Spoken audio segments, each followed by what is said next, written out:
The church smelled of lilies and rain. Heavy clouds pressed down on the small southern town, casting a gray pall over St. Mark's Baptist, where Big Mama's casket sat beneath the pulpit. She had been the matriarch of her family, a towering presence of fried chicken sundaes, knitted quilts, and gospel humming that filled every corner of her modest home. Her children and grandchildren filled the pews, dressed in black, eyes red and swollen. They clung to one another, whispering stories of her laughter, her strength, her cooking. For them, this was the end of an era. But funerals have a way of unearthing more than grief. Halfway through the service, as the choir swayed and the preacher's voice rang out in lament, the church doors opened with a long, creaking groan. Heads turned. A second family walked in. They weren't familiar faces. A woman in her late 50s, dignified in her grief, clutching the hands of two grown sons. Their suits were pressed, their expressions solemn, but their eyes burned with something more than sadness. They walked down the aisle as though they belonged there, and when they slid into the pew directly across from Big Mama's children, whispers began to ripple. "Who are they? Do you know them? Never seen them before in my life." The preacher cleared his throat and tried to continue, but the room had shifted. After the service, when mourners gathered outside beneath umbrellas, the two families finally collided. Big Mama's eldest daughter, Ruth, stepped forward. "Can I help y'all?" she asked, her tone polite but firm. The other woman, Clara, tightened her grip on her sons. "We're here to pay our respects." "To who?" Ruth pressed. Clara's eyes glistened with tears. "To our father, to my husband." She pointed to the headstone being prepared beyond the churchyard. The words fell heavy, like a stone dropped into still water. Gasps, shouts, the murmur of disbelief spreading like fire. "That's our father," Ruth snapped. "You must be mistaken," another sibling cried. But Clara shook her head. "I wish I was. For 30 years, he was ours too. And now, it seems he was never truly anybody's."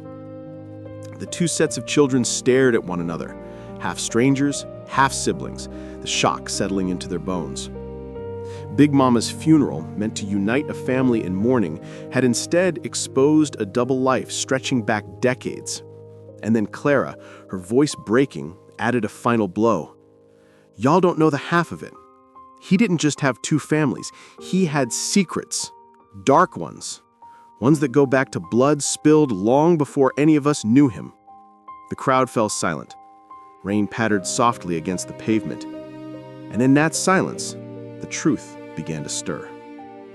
Before there were two families, before the secrets and the blood and the false names, there was just a boy from the wrong side of the tracks named Marcus Floyd. He grew up in a one-bedroom house on Clay Street, the youngest of 5. His father left before he could walk, and his mother cleaned motel rooms to keep the lights on. Life was hard, but Marcus was charming. Even as a boy, people listened when he spoke. By 16, he had a reputation: smooth talker, sharp dresser, quick with a joke. But charm wasn't enough to keep the hunger out. By 19, he was running small hustles, fake lottery tickets, hot radios, anything that turned a quick profit. That's where he met Eugene Carter and Roy Mason, two older men who saw in Marcus something they could use. They introduced him to a darker game: armed robberies, quick in-and-out jobs, no witnesses if they could help it. Marcus swore he'd never cross that line, but lines blur when rent's overdue and opportunity knocks. His first job was a gas station. He wore a mask. He held the gun. He said nothing. The fear in the clerk's eyes shook him, but the money in his pocket made it easier to sleep. From there, small jobs grew bigger: liquor stores, payroll vans, always fast, always clean. Until Davenport's. It was supposed to be simple, a 2-minute grab, but panic turned to blood, and blood turned to silence. And when the headline screamed "Murder at Davenport's," Marcus made a decision. He would bury that night beneath layers of normalcy. He found Big Mama, married her, started a family. Years later, he met Clara and did it all again. 2 homes, 2 lies, 2 shields between himself and the life he'd left behind. To most, he was just a hard-working man with a deep laugh and calloused hands. But inside, he was still Clay Street's hungry boy, still chasing safety, still terrified of the law, still hiding from the ghost of Harold Mitchell. And the longer he hid, the harder it became to stop.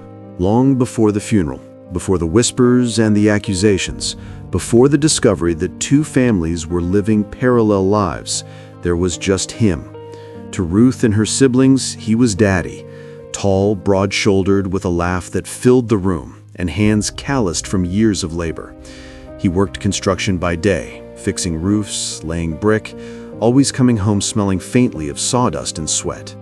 On Sundays, he ironed his shirt, slipped into the same brown suit, and walked Big Mama to church, his arms steady at her side. He kissed her hand in the pew like they were newlyweds, even after decades of marriage. To neighbors, they looked like the picture of loyalty. To Clara and her sons, he was James, the man who walked through their door every Thursday night with groceries in his arms and stories in his mouth. He claimed he drove long-haul trucks, gone for days at a time, but always making it back to them with gifts, souvenirs, and envelopes of cash. To Clara, he was steady, dependable. He tucked their boys in, read bedtime stories, and promised he'd always keep them safe. 2 women, 2 homes, 2 families who believed he was their one and only. The trick was in the timing. He worked late, he said. He was on the road, he said. Sometimes jobs ran long, or shipments were delayed, or traffic on the interstate stretched for miles. Both women accepted the excuses because he always came back. Because when he was home, he was fully present, laughing, loving, attentive. And the money never seemed to run out. Even in lean times, when factories shut down and neighbors struggled, he always had cash. He paid mortgages, bought school clothes, even slipped folded bills to cousins just to help out. Nobody asked too many questions. Nobody wanted to. Big Mama's children grew up believing they were blessed with a father who worked hard, sacrificed, and kept their household whole. Clara's boys believed the same. But if you looked closely, if you traced his calendar, his late nights, his unexplained trips, cracks began to appear. A birthday missed because of a delivery, an anniversary skipped for an emergency job, an unexplained scar across his forearm, stitched in jagged lines. The truth was there, hiding in plain sight, but love makes blind men of us all. For years, both families lived parallel dreams, unaware they were sharing the same man. But those dreams were built on a foundation of lies. Because behind the brown suit, the groceries, the laughter, and the promises, there was another story. A story that began not in pews or bedrooms, but in the back room of a liquor store on the edge of town. A story written in gunpowder and blood. And though decades had passed, that blood had never really dried. After the funeral, the air in town turned heavy with suspicion. What had begun as whispers in the churchyard spread like wildfire through kitchens, porches, and beauty shops. 2 families, 1 man, a lifetime of lies. At first, Ruth's siblings and Clara's sons refused to speak to one another. They stayed on opposite ends of town, each claiming their family was the real one, that the other was nothing but a cruel mistake. But grief has a way of softening pride, and curiosity has a way of breaking silence. A week later, they met, awkwardly, tensely, in Big Mama's living room. The walls still smelled of cornbread and lemon polish. Her quilts, folded neatly on the couch, seemed to watch as the truth unraveled. Ruth sat stiff, arms crossed, her voice sharp. "So, how long you been with him?" Clara sighed. "Almost 30 years. The room gasped. Ruth's younger brother shook his head. "That can't be right. Daddy was with Mama all that time. He never left." But Clara pulled out photos, holidays, graduations, birthdays. And there he was, the same man. Smiling, hands on Clara's shoulders, arms around her boys. The children of both households looked at one another, the ground shifting beneath them. They weren't strangers anymore. They were family, bound by betrayal. But betrayal wasn't the only thing binding them. As they sifted through Big Mama's boxes of keepsakes, searching for clues, they found something odd. A newspaper clipping, yellowed and folded at the bottom of a drawer. The headline screamed from 1979. Armed robbery turns fatal. 1 dead. Suspects at large. The article described a liquor store on the outskirts of town. 3 masked men stormed in, guns drawn. The clerk resisted. Shots rang out. 1 man died. 2 vanished into the night with cash and stolen goods. Police never found them. Ruth frowned. Why would Mama keep this? Clara's eldest son studied the clipping. His voice was quiet, but it carried. Maybe because he was one of them. The room froze. It sounded impossible, absurd. But then they remembered the things that never quite added up: the steady stream of cash, the scars, the missed nights. And suddenly, the story they'd been told about their father began to crack wide open. Because if he was at that robbery, then both families weren't just victims of his lies. They were part of his cover. It was the summer of 1979, the kind of sweltering night that when the air clung heavy to your skin and tempers ran short. On the edge of town stood Davenport's Liquors, a squat brick store lit by a single neon sign. The parking lot was empty, except for a rusted pickup. Inside, the hum of a small ceiling fan struggled against the heat. The clerk, Harold Mitchell, wiped sweat from his brow as he stocked bottles on a shelf. It was nearly closing time. The register drawers sat heavy with cash, a week's worth of paychecks cashed by thirsty workers. At 10:47 p.m., the door banged open. 3 men stormed in, their faces hidden by stockings, guns drawn. The first one, tall, broad-shouldered, barked orders with a voice that carried command. The second vaulted the counter, sweeping bottles to the floor as he lunged for the register. The third lingered at the door, jittery, eyes darting. "Hands up," the tall one growled. "Nobody move." Harold froze, heart hammering in his chest. He raised his hands high, voice trembling. Take it all, just don't shoot." But fear has a way of twisting fate. When the register jammed, panic flared. The second man slammed it with his fist, cursing. Harold, in his terror, reached toward the phone. The tall one spun, pistol snapping up. The shot cracked like lightning. Harold dropped instantly, his blood spreading across the tile. For a moment, the world was silent, except for the ragged breathing of the robbers. Then chaos. The second man pried the drawer loose, stuffing bills into a sack. The third bolted, yelling that cops would be coming. The tall one cursed, his hands shaking, before shoving the gun into his waistband. They ran into the night, engines roaring as a getaway car peeled away from the lot. The next morning, the papers screamed. Murder at Davenport's Liquors. 1 dead. 3 suspects at large. No arrests. But behind the headlines, the truth was uglier still. Because the tall one, the man who pulled the trigger, wasn't some nameless criminal. He was the same man who in years to come would build 2 families under a mask of devotion. The robbery had given him more than stolen cash. It had given him cover. With money in his pocket and blood on his conscience, he built a life that seemed steady, respectable, ordinary. And Big Mama, Clara, their children, they were all part of the disguise. What no one realized, not then, not even at his funeral decades later, was that the lies of that night would stretch across generations. And the robbery that ended in bloodshed wasn't just a chapter in his life, it was the foundation. Not everyone believed Marcus Floyd was the man he pretended to be. Detective Wallace Price had suspected him back in 1981. Something about Floyd's timeline never lined up. too many gaps, too much unexplained cash. But without evidence, suspicion meant nothing. The case went cold. Others knew too. Eugene Carter, one of the original robbers, vanished after Davenport's. But Roy Mason didn't. He stayed in town, opened a pawn shop, kept his head low. And every time Marcus Floyd walked through his door, Roy saw the guilt in his eyes. "You're playing house with a corpse's money," Roy once told him. Marcus laughed it off, but they both knew it was true. Even Big Mama had doubts. Late at night, she'd catch him staring out the window, lost in thought.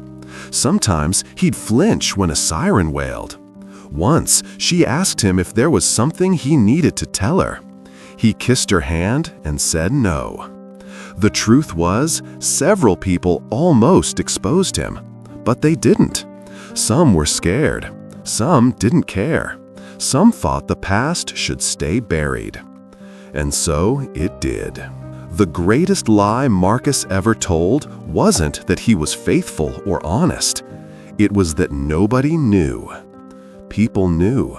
They just chose silence. The living room was silent, except for the creak of floorboards and the sound of cardboard flaps ripping open.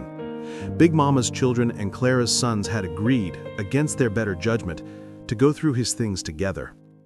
The old house smelled of cedar and mothballs, a lifetime packed into boxes stacked high in the attic. They carried them down, one by one, setting them in the center of the room.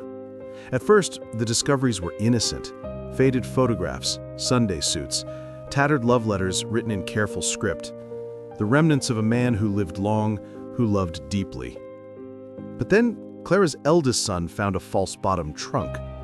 The panel lifted with a hollow scrape. Inside were things no grieving family expects to find. Bundles of cash, yellowed at the edges, a revolver oiled and wrapped in cloth, and a set of driver's licenses, each with a different name, each with his face staring back in grainy black and white. The room fell into stunned silence. Ruth whispered, almost to herself, how many lives was he living? Beside the money and IDs lay an old shoebox. Inside were photographs, curled at the corners. 3 men in stocking masks, half pulled from their faces, grinning around a table covered in bottles and cash. Their eyes glowed with the reckless arrogance of men who thought they'd gotten away with something.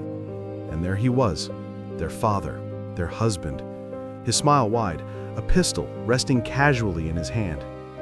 The weight of it settled like a stone in the room. Clara pressed her hand to her mouth. All those trips he said he was working, all those nights gone. Ruth's voice cracked.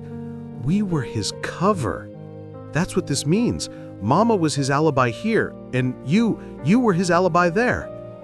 The realization was almost too much to bear. For decades, while they cooked his meals, raised his children, warmed his bed, they were unknowingly shielding him from suspicion. Every excuse, every story, every missing night, all part of a script to keep the police off his trail. They weren't just families. They were camouflage. And as the evidence spread across the coffee table, another truth began to surface. This wasn't just about a robbery in 1979, because tucked into the bottom of the shoebox was a photograph none of them recognized. A young man, barely in his 20s, standing proudly in front of a rusted pickup. Scrawled on the back in faded ink were the words, Harold's boy. The name hit like a gunshot. Harold Mitchell. The clerk killed in the robbery, which meant their father hadn't just left behind 2 families. He'd left behind a ghost, a son of the man he'd killed. And that ghost, they realized, might still be out there. Detective Wallace Price had been retired for almost 10 years when the phone rang. He was sipping lukewarm coffee on his porch when the voice on the other end said the words that pulled him straight back into the past. Davenport's Liquors, 1979. We think we've got something. The case had haunted him his entire career. A clerk, dead. 3 masked men gone without a trace. Leads had dried up. Suspects vanished. And after a decade of dead ends, the file was shoved into cold storage. Now, 4 decades later, the families of Marcus Floyd, or James, or whichever name he'd used that week, had come forward with evidence. Price drove down to the precinct, the weight of memory heavy in his chest. On the table in the evidence room, he found the items laid out in careful order. Bundles of old cash, banded and brittle. Multiple fake IDs, each with the same face. A revolver, cleaned but unmistakably aged. Photographs, some with stocking masks pulled halfway off, others showing the man in moments of reckless celebration. It was enough to breathe life into a case that had lain dormant in the shadows of a filing cabinet. The revolver was the first breakthrough. Ballistics had advanced since 1979. A quick test confirmed what the old detectives had always suspected. It was a match for the bullet that killed Harold Mitchell. But it was the final photograph, the one labeled Harold's boy, that caught Price's breath. Because Harold's son had grown up, and rumor in town said he hadn't left. Price visited the address, scrawled in old notes from the original case file. A small house on the outskirts, its paint peeling, its windows dark. There he found a man in his 40s, worn but unbroken, eyes hard as flint. "Name's Henry Mitchell," he said, his voice rough. "You hear about my daddy?" Price nodded. Henry's stare didn't waver. "Took you long enough." Inside, his walls told a story. Yellowed clippings about the robbery, photographs of Harold, candles burned low on a makeshift shrine. For Henry, the wound had never healed. He had lived his entire life in the shadow of a crime that stole his father. And now, he was learning that the man responsible had not just escaped justice, he had built a life, 2 lives, with families who loved and defended him. Henry's hands clenched into fists. While I buried my father, he was raising kids, living good. 2 wives, 2 homes, he didn't lose a damn thing. The bitterness in his voice was sharp enough to cut glass. Price knew the past had caught up, but the question now wasn't just about the robbery, it was about what would happen when the truth collided with Henry's decades of grief, because Henry didn't just want answers, he wanted reckoning. The truth didn't stay hidden just because Marcus was clever. It stayed hidden because other people helped bury it. In 1985, Clara lied to police about his whereabouts on a night he was questioned for another robbery. She swore he was home with her. He wasn't. She didn't even realize she was crafting an alibi. In 1993, Ruth's brother burned a box of old letters Marcus told him to get rid of. Letters that might have linked him to Roy Mason. He thought he was helping his father let go of the past. He was destroying evidence.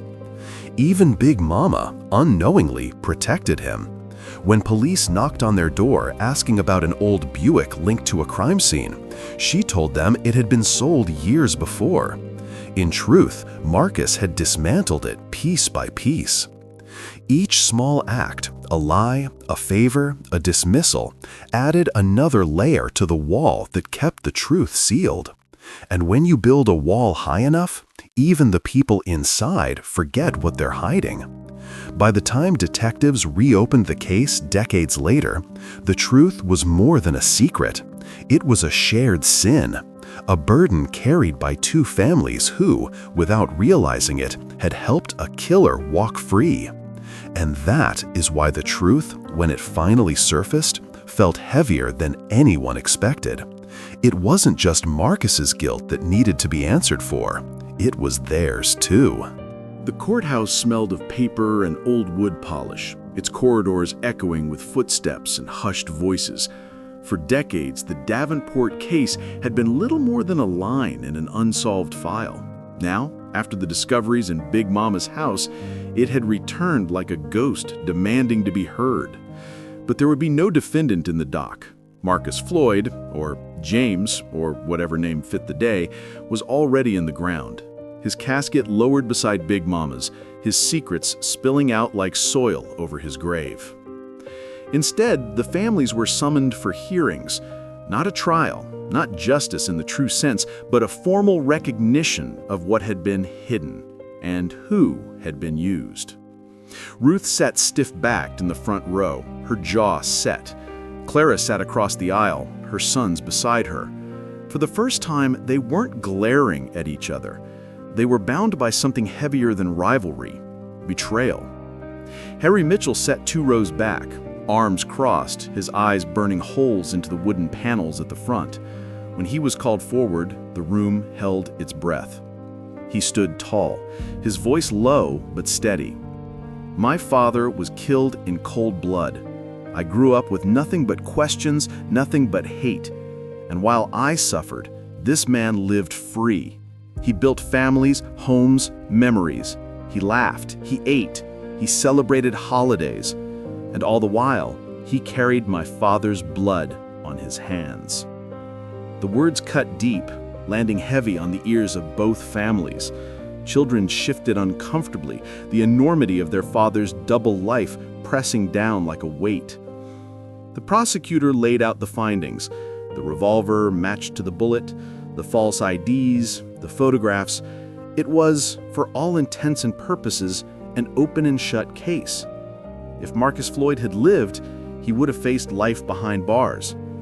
But death had spared him that reckoning. Still, one detail gnawed at Detective Price and at Henry. In the old photographs, it hadn't just been Floyd. There had been 3 men in those masks, and only one was accounted for. The other 2 had vanished into history. But tucked in the corner of one photo was something new. A face caught in the reflection of a mirror, blurred but distinct enough. Not Floyd, not any of the others identified. Someone else was there. And if the age was right, if the math held true, that someone might still be alive. Which meant the Davenport robbery wasn't just a story of past sins. It was unfinished business.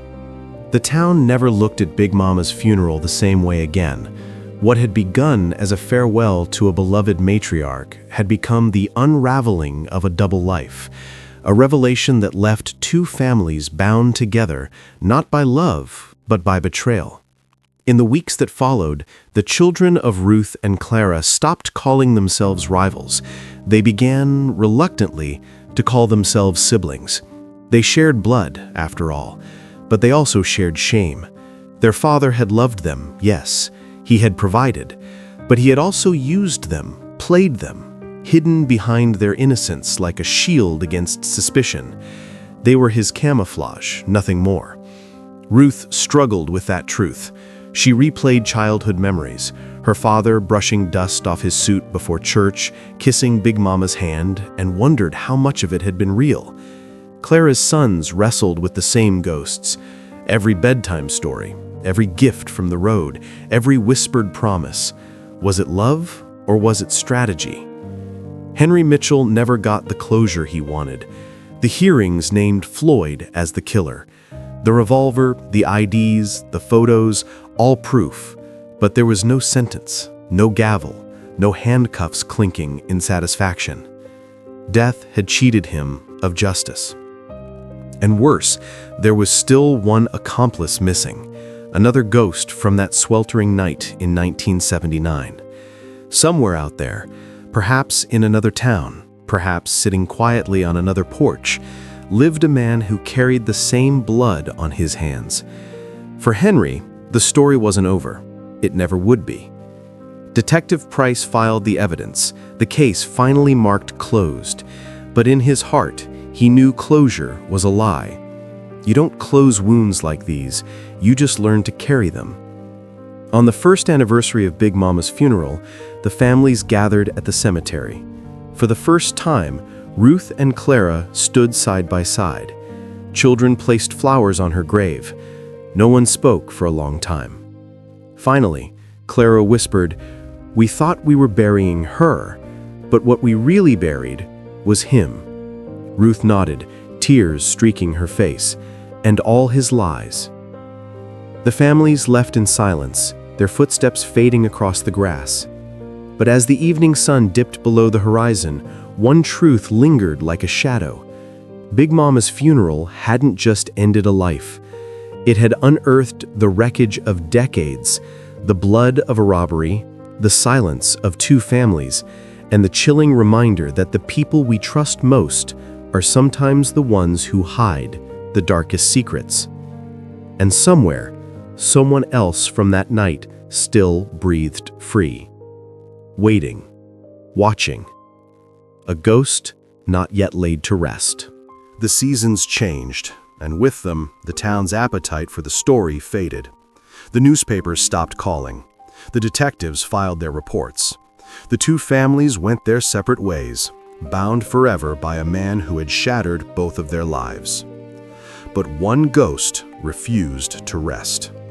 Detective Wallace Price couldn't stop thinking about the photograph, the blurred reflection in the liquor store mirror from that grainy crime scene image. It wasn't Marcus, it wasn't Carter, it wasn't Mason. Whoever it was, they were the missing piece, the last living thread of the Davenport's liquors robbery. And Price wasn't the only one obsessed. Henry Mitchell had spent his life searching for justice. Now, with Marcus Floyd in the ground, he found himself chasing something else, the truth. He wanted to know who else had been there the night his father died. He needed to look that man in the eyes. Weeks turned into months. Leads dried up. But then, a break. An anonymous envelope arrived at the precinct. No return address. Inside, a single photograph. A weathered man, mid-60s, sitting on the porch of a trailer in rural Alabama. On the back, 3 words scrawled in shaky handwriting. He never left. Price made the trip south himself. The trailer was small, sagging, surrounded by weeds. And there, on the porch, sat a man who looked like he'd been waiting his whole life for someone to find him. Roy Mason, Price said. The man nodded. Took you long enough. Mason didn't deny it. He didn't run. He didn't even flinch. Over stale coffee and the whir of a ceiling fan, he told the detective everything. The planning, the heist, the chaos, and the secret that changed everything. One Marcus Floyd had taken to his grave. The fourth man. The one in the reflection. The one who pulled the trigger when Harold Mitchell reached for the phone. It hadn't been Marcus. Mason leaned back, his eyes hollow. Marcus was a lot of things. Liar, cheat, thief. But he didn't kill that man. He didn't have to. Someone else already had. The words landed like a hammer blow. If Marcus hadn't fired the shot, then who had? Mason sighed.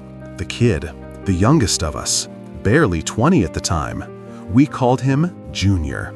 Price's pulse quickened. Real name? Mason hesitated, then spoke. Henry Mitchell. Silence, cold, heavy silence. At first, Price thought he'd misheard, but Mason repeated it, slower this time, like the words themselves were poison. Your victim's son? He's not just Harold Mitchell's boy. He's his half-brother. Marcus fathered him with a woman in Birmingham before Big Mama. He brought his own son into that job. And when things went wrong, Junior panicked. He pulled the trigger. The room tilted. Every piece of the puzzle, decades of rage, grief, and hatred, suddenly shifted. Henry Mitchell hadn't just been the victim's son demanding justice. He was also the killer's son.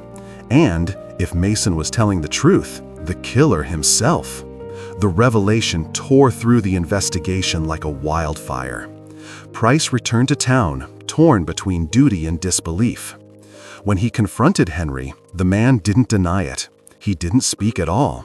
He just stared out the window of his small home, the weight of a lifetime pressing down on his shoulders.